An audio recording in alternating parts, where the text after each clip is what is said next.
પાટણ જિલ્લાના ચાણસ્મા તાલુકાના બ્રાહ્મણવાડા ગામ નજીક રિક્ષા અને કાર વચ્ચે ગંભીર અકસ્માત સર્જાયો હતો।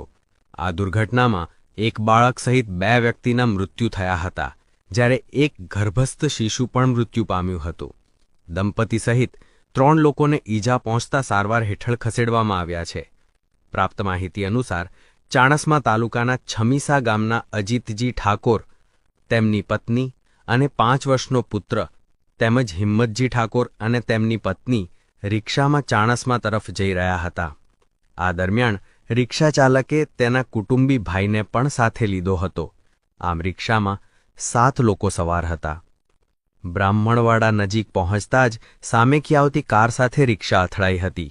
આ અકસ્માતમાં રિક્ષા ચાલકના કુટુંબી ભાઈ રમેશ સોલંકીનું ઘટના સ્થળે જ મૃત્યુ થયું હતું, જ્યારે અન્ય લોકોને ઈજા પહોંચતા ધારપુર હોસ્પિટલ લઈ જવામાં આવ્યા હતા।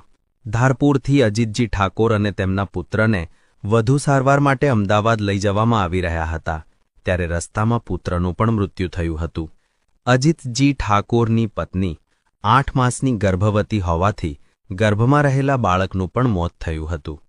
પત્નીનો જીવ બચાવવા માટે ઓપરેશન કરીને મૃત બાળકને બહાર કાઢવામાં આવ્યું હતું।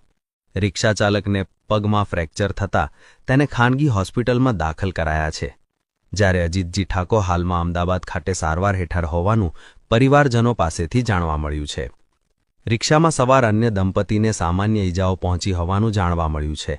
આ ઘટના અંગે ચાણસ્મા પોલીસે વધુ તપાસ હાથ ધરી છે।